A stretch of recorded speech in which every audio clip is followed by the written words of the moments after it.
This training will show you how to use the GradeMark and the GradeMark reports.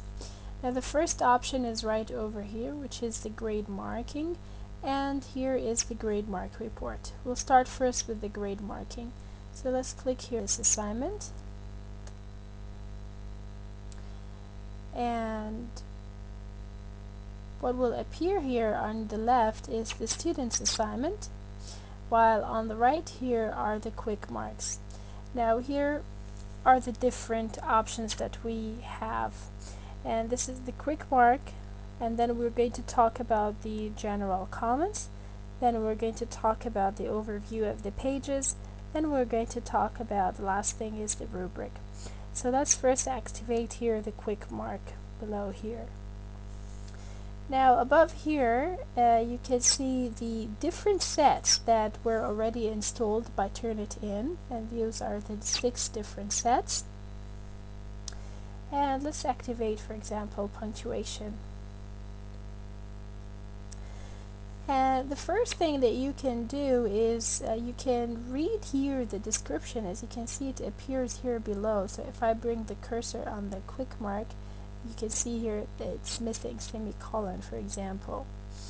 So the first thing, you can simply click on this quick mark, drag, and let's say I'll drop it here and drop.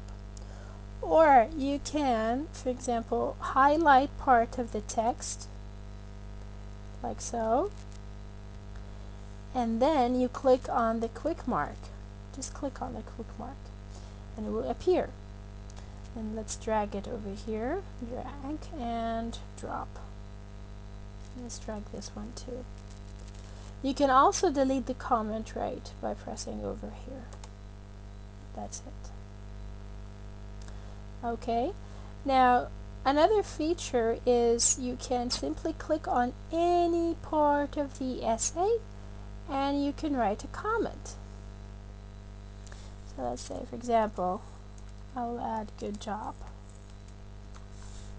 and you can click save. Or if it is something that you use, it's a comment that you use quite often, you can click here, save it as a new quick mark. So I can say here good and click on save, and it's been added here, as you can see, good, under punctuation. Alright, now I've realized also that when you keep moving on from the different sets, it wastes your time, and you're not using all of the quick marks under each of these sets. So if I, for example, activated this set, you don't use all of them. So you can have your own set and you can personalize the quick marks that you use. So how to do that? You simply click here on the quick mark manager, and then you for example, here you have commonly used, you have composition. So here it shows you all the sets, here it shows you all the quick marks under each of these sets, and here it shows you which one is activated and which one is not. So for example, if I'm clicking on composition, and here it will show me the quick marks. Okay, now let's add now my own set. So I'll click here and I'll call it training, save, and now you can see here the numbers here are the numbers of the quick marks under each set. So here 23, it shows 23 quick marks under format, and here I don't have any quick marks, so I'm going to add. So if I open this one, let's say I want to add this quick mark, I'll click, and if I want to add others, I can simply press Control and click, press Control and click, press Control and click.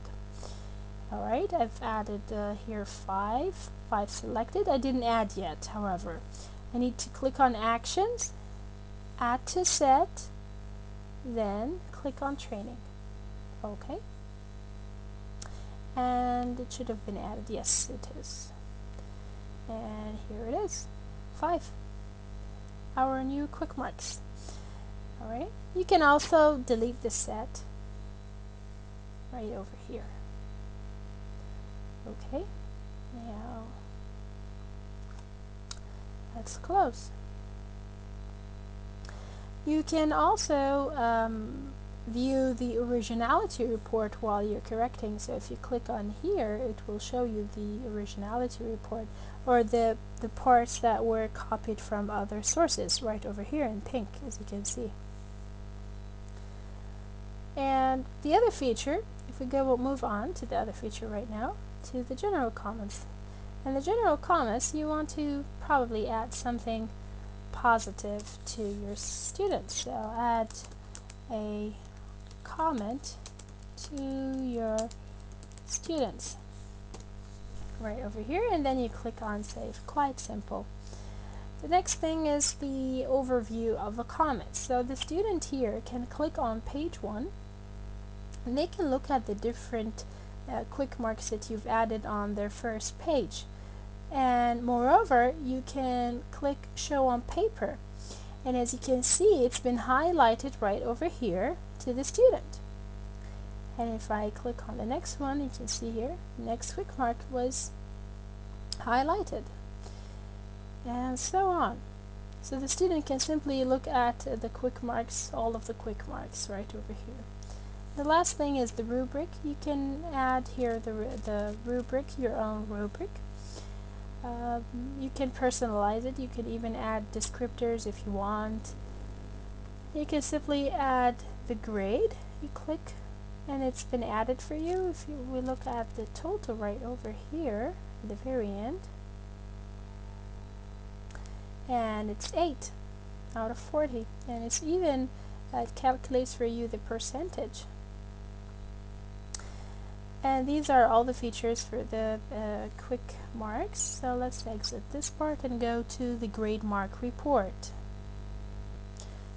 Now let's click on our second feature right over here, which is the GradeMark report. Now here, as you can see, those are the grading. And if we want to look at the students are over here, and we want to know the errors. So for example, under commonly used, this student here made 2 errors, and here the student made 5 errors and 4 errors, and so on. And if you want to have even specific details of what exactly were the errors, we can simply click on details, and this was the set, and the details is going to show you all the quick marks that you've added. And so for instance here, the student here made an error under word choice, and here the student had a problem with supporting their sentences. The student here had problems with spelling mistakes or even typos. We can this one here, he made an awkward. So those were the errors or the quick marks that were under this set. So this is very useful when you give feedback to your own students. It can even help you when you're giving generic feedback. So this, I think, is a very important assessment tool. It's quite rich, and it's very useful to the teacher. I hope this was useful. Thank you.